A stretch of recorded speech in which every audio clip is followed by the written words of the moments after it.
Hello दोस्तों, welcome to aspiring engineers. I am Saurabh Suman. आज हम आपको बताने वाले हैं वेबजी एग्जाम के बारे में। उसका रोड मैप क्या रहेगा, एग्जाम क्वेश्चन क्या आते हैं, उसका एग्जाम क्राइटेरिया क्या आता है। तो चलिए शुरू करते हैं। वेबजी 2025 exams break down subjects, question marks and time. You're guided by aspiring engineers. Aspiring engineers के थ्रू आप गाइड किए जाएंगे। तो चलिए शुरू करते हैं। वेलकम टू एस्पायरिंग इंजीनियर्स वेबजी 2025। द एक ओवरव्यू ले लेते हैं इस एग्जाम के रिगार्डिंग। द वेबजी exam assessed candidate of engineering, pharmacies and architecture program based on 2025 notification. The syllabus will remain the same. 2025 के नोटिफिकेशन के हिसाब से सिलेबस हमारा वही लास्ट ईयर वाला रहेगा। इसमें कोई चेंजिंग नहीं किया गया है। वेबजी का नोटिफिकेशन आ गया है। आवर मिशन, हमारा मिशन है कि स्टूडेंट को हेल्प करें, वो अपना लाइफ में सक्सेस हो। ठीक है। एग्जाम का पर्पस क्या है? तो एग्जाम का पर्पस है कि एडमिशन टू टॉप कॉलेजेस में हो। सिलेबस क्या आएगा? तो सिलेबस पहले भी बता चुके हैं, वही कि सेम एज लास्ट ईयर आएगा। वेबजी 2025 का की एग्जाम डिटेल्स क्या है, चलिए शुरू करते हैं। इसका कंडक्टिंग बॉडी कौन है? Conducting body West Bengal joint entrance examination board है। ठीक है। एग्जाम लेवल किस तरह का है? ये एग्जाम लेवल स्टेट लेवल पे होता है, जो कि कोर्स ऑफर करता है। 3 तरह का कोर्स ऑफर करता है, एक इंजीनियरिंग, एक फार्मेसी एंड एक आर्किटेक्चर। इसका एग्जाम मोड ऑफलाइन मोड में होता है, जिसमें कि आपको पेन पेपर बेस्ड पे रहेगा। इसमें नंबर ऑफ पेपर, इसमें 2 तरह के नंबर ऑफ पेपर्स हैं, एक मैथ एंड एक फिजिक्स एंड केमिस्ट्री। ठीक है। इसका ऑफिशियल वेबसाइट है webgd.nic.in। इसका एग्जाम डेट 27 अप्रैल 2025 को ये एग्जाम होने जा रही है। सब्जेक्ट वाइज ब्रेकडाउन हम करते हैं। ठीक है। तो पहला पेपर आपका मैथ आएगा। तो मैथमेटिक्स पेपर है टोटल 75 क्वेश्चन। आपको इसमें 75 क्वेश्चन देखने को मिलेंगे, जिसमें 100 मार्क्स का रहता है। Calculus account for approximately, calculus से अप्रोक्स आपको 30% सिलेबस कवर किया जाएगा। कोऑर्डिनेट ज्योमेट्री से अप्रोक्स 20% कवर ही रहता है। इसमें टोटल क्वेश्चन आपको 75 मिलेंगे। टोटल मार्क्स 100 रहते हैं। तो ये क्वेश्चन किस तरह से डिवाइड रहते हैं? मार्क्स के बेसिस पे। तो चलिए शुरू करते हैं। मार्क डिस्ट्रीब्यूशन, मार्क डिस्ट्रीब्यूशन किस बेसिस पे रहता है? तो कैटेगरी 1 में 50 क्वेश्चंस रहता है, 50 मार्क्स का। कैटेगरी 2 में 15 क्वेश्चंस रहता है, 2 मार्क्स का, जो टोटल हुआ 30 मार्क्स। एंड कैटेगरी 3 में 10 क्वेश्चन रहता है, 2 मार्क्स का, यानी इसमें हो गया 20 मार्क्स, यानी ऑल ओवर 100 मार्क्स हुआ आपका मैथ में। इसका की टॉपिक क्या क्या है, जिसको हम सबको मेनली कवर करके जाना ही जाना है? तो पहला आप अलजेब्रा कंप्लीट कर लीजिएगा, दूसरा ट्रिग्नोमेट्री एंड तीसरा कोऑर्डिनेट ज्योमेट्री एंड चौथा कैलकुलस, जिससे आपका most of the syllabus weightage complete हो जाएगा।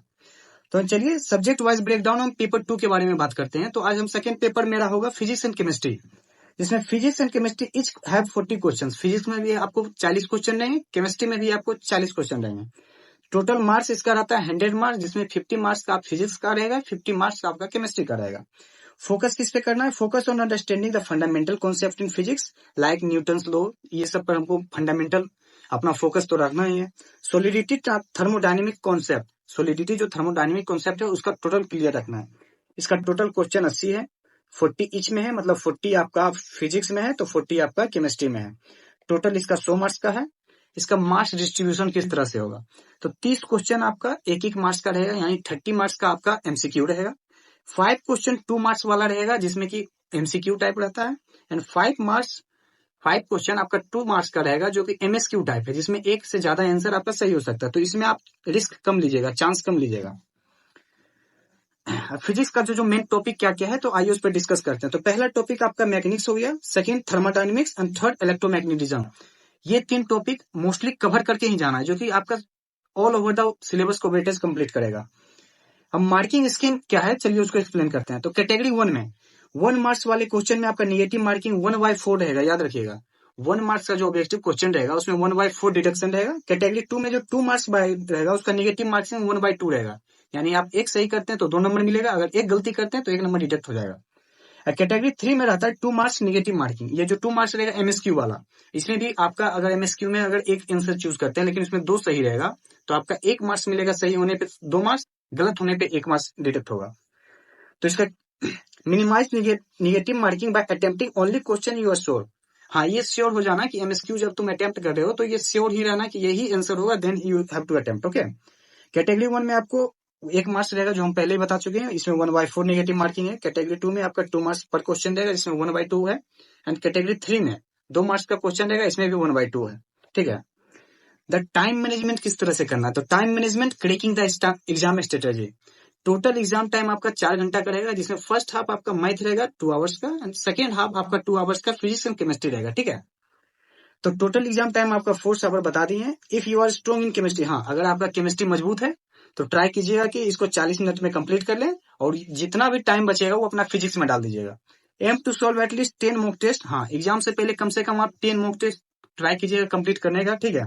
तो वेटेज के हिसाब से, मार्किंग स्कीम के हिसाब से मैथमेटिक्स फर्स्ट प्रायोरिटी रखते हैं हम सब, जिसमें कि ज्यादा आप स्कोर कर सकते हैं। सेकेंडली केमिस्ट्री को रखिएगा, क्योंकि इसमें आपका टाइम भी बचेगा, एंड इसका 3 से 4 मोस्टली टॉपिक है जो हम आपको बता चुके हैं। एंड थर्डली फिजिक्स, जो कि थोड़ा लेंदी रहेगा, इसको लास्ट में अटेम्प्ट कीजिएगा। अगर आपको ये वीडियो अच्छी लगी हो तो लाइक करें, शेयर करें, सब्सक्राइब करें। Thank you.